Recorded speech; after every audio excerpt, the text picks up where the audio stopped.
ఈ ప్రాంతంలో మహిళలు ఎప్పుడు బయటకు వచ్చి ఎరగరండి. ఎకరం ఉన్నా 2 ఎకరాలు ఉన్నా కూడా ఏనాడు మహిళలు బయటకు వచ్చి ఎరగం మేము అసలు.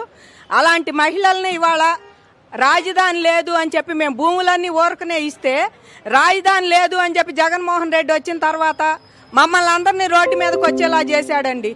ఇవాళ మేము ఏ రకంగా పోరాడామంటే, వాళ్ళ జీవన మరణ సమస్య ఉన్నదంతా ప్రభుత్వానికి ఇచ్చి ఏం చెయ్యాలి, అలాగే మా మగవాళ్ళకి అండగా మేము రోడ్డు మీదకి వచ్చాం. వ్యవసాయం చేసేటప్పుడు వాళ్ళకి అండగా ఎలాగైతే మేము బయటకు వాళ్ళకి ఇంట్లో ఎలా అయితే సహకారం అందించాము, అట్లాగే రోడ్డు మీద భూములన్నీ పోయినప్పుడు అనుకోకుండా అందరం రోడ్డు మీదకి వచ్చామండి. ఇలా రోడ్డు మీదకి వచ్చి మా పోరాటం వాళ్ళ 1640 రోజులు అయిందండి. నిజంగా ఏనాడు కూడా ఈ పోరాటంలో నిజంగానే అలసిపోయామండి. వాళ్ళ అమరావతి వచ్చిందనే కానీ రైతులు 270 మంది చచ్చిపోయారండి.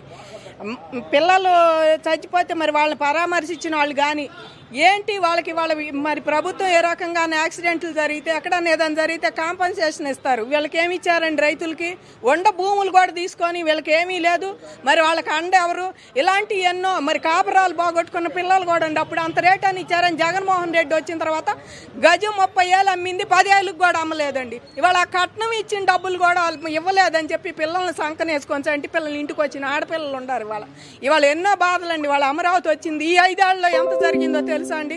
ఒక్కొక్క మహిళ మీద 20 కేసులు పెట్టారు. వాయిదాలకు తిరుగుతున్నాం. ఒక్కరోజు మేము వాయిదాలకు 2-3 వాయిదాలకు అటెండ్ కాకపోతే జడ్జి గారు అంటున్నారు, మీరు కనుక ఈసారి రాకపోతే అరెస్ట్ వారెంట్ ఇస్తామమ్మా అని. మాకేనా అది? ముఖ్యమంత్రికి కాదా? జగన్మోహన్ రెడ్డికి చాలదా చట్టం?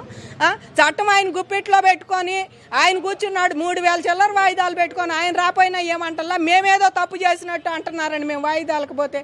కాబట్టి వాళ్ళ రైతులు వచ్చింది అమరావతి కానీ 5 ఏళ్ళలో బాగా నలిగిపోయామండి అందరం కూడా. నిజంగా 25,000 మంది 5 ఎకరాల లోపల రైతులమే ఉండామండి. 26,000 మంది మేము. ఇవాళ ఎంత నరకం అంటే వాళ్ళకి కౌళ్ళతోనే వాళ్ళు బతకలేరు. పిల్లలు బయటికి వెళ్ళాలి, చదువుకోవాలి. ఇవాళ మా పేపర్లు తీసుకెళ్ళి మరి బయటికి వెళ్ళాలనో లేకపోతే చదువుకో లోన్ కోసం ఎడ్యుకేషన్ లోన్ కోసం పెడితే ఈ చిత్తు కాగితాలతో సమానం అమ్మ, మేము పెట్టుకోము, పూలింగ్కి ఇచ్చిన పేపర్లు పెట్టుకోవద్దని మా జోనల్ ఆఫీస్ నుంచి మాకు ఆర్డర్స్. మీ అసలు వద్దని చెప్పి ఇక్కడ బ్యాంకు మేనేజర్ అంటే మా గుండె ఎట్ట ఉంటుందండి? 1 ఎకరం 2 ఎకరాల కాగితాలు కూడా పెట్టుకోకపోతే ఎంత మా గుండె పగిలిపోయింది నిజంగానేనండి. ఎంత ఏడ్చామో ఎంత ఆరాటపడ్డామో మాకు తెలుసు. ఈ 5 ఏళ్లలో మేము సామాన్యులు అయితే బాగా నలిగిపోయారండి. చిన్నకారు రైతులు అయితే బాగా నలిగిపోయి ఏ రకంగా అయిపోయారో. ఇవాళ జగన్మోహన్ రెడ్డి ఆ పందా మాత్రం ఇప్పటికి కూడా ఆయన ప్రజెంట్ మొన్న ఓట్ల మేనిఫెస్టోలో కూడా ఎలక్షన్ మేనిఫెస్టోలో కూడా విశాఖపట్నమే రాజధాని అంటే ఆయన ఏమనాలండి? మేము ఇక్కడ భూములు ఇచ్చిన వాళ్ళమందరం ఏమైపోతాం? నువ్వు ఉన్నప్పుడు ఒప్పుకొని ఇప్పుడు కాదు అంటే మేమేమైపోవాలి? ఇవాళ రైతులు నిజంగా బాబు గారు మళ్ళీ వచ్చారు కానండి, అదే ఏమాత్రం అటు ఇటు జగన్మోహన్ రెడ్డి కనుక పొరపాటును గెలిస్తే నిజంగా 29 వాళ్ళు ఆత్మహత్యలు చేసుకోవాల్సిందే. ఆగిపోయిన వాళ్ళు ఆగిపోయేవాళ్ళు అండి గుండెలో. ఆ రకంగా అయ్యేది మా పరిస్థితి. అయితే అదే పరిస్థితి. ఇవాళ ఇక్కడ ఏమీ లేదు. గజం 10 ఏళ్ళు కూడా అమ్మలేదండి. రేటు పాత రేట్లు కూడా లేవు. మాకు ఇదివరకు ఉన్న పొలాల రేట్లు కూడా లేని స్టేజ్కు తీసుకొచ్చాడు జగన్మోహన్ రెడ్డి పరిపాలనలోకి వచ్చాక. కాబట్టి వాళ్ళ రైతులు ఇవాళ హ్యాపీగా ఉన్నాం మేము. మళ్ళీ అమరావతి ఎవరైతే నిర్మిస్తానని మా దగ్గర భూములు తీసుకున్నారో వాళ్లే రావటం మాకు చాలా ఆనందంగా ఉందండి. చంద్రబాబు గారు మళ్ళీ తిరిగి రావటం. మొన్న అన్నారు కదా అమరావతి రాజధాని అని.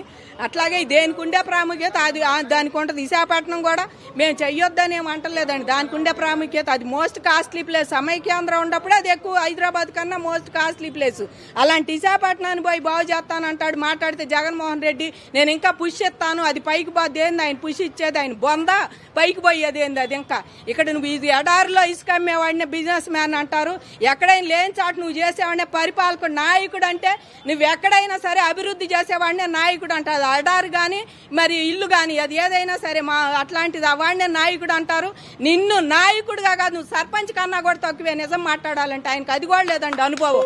నా జగన్మోహన్ రెడ్డి గారికి అలాంటి అనుభవం లేని నాయకుడిని వచ్చి 5 ఏళ్ళు ఎంత శ్మశానం చేశాడో, రైతులు ఎంతమందిని ప్రాణాలు పట్టణ పెట్టుకున్నాడో. నిజంగా మా ఉసురే తగిలింది. ఇవాళ రైతులు ఇవాళ ఆడలేదు, మగ లేదు, పిల్లలు లేరు, జల్లలు లేరు, మూకుమ్మడికి ఇవాళ పిల్లలు కూడా స్కూల్ ఒక తరం అయిపోయిందండి. ఒక తరం ఇళ్లలో కూర్చుంటున్నారు పిల్లలు. ఇవాళ కాలేజీ నుంచి వస్తాను బయటికి పోవడానికి డబ్బులే మా చేతిలో పంపాలంటే, పెళ్లిళ్ళు చేయాలంటే పిల్లలు డబ్బులే మెదలుకొని కూర్చోబెట్టుకుంటున్నాం. ఆడపిల్లల్ని ముందలే కూర్చోబెట్టుకుంటున్నాం.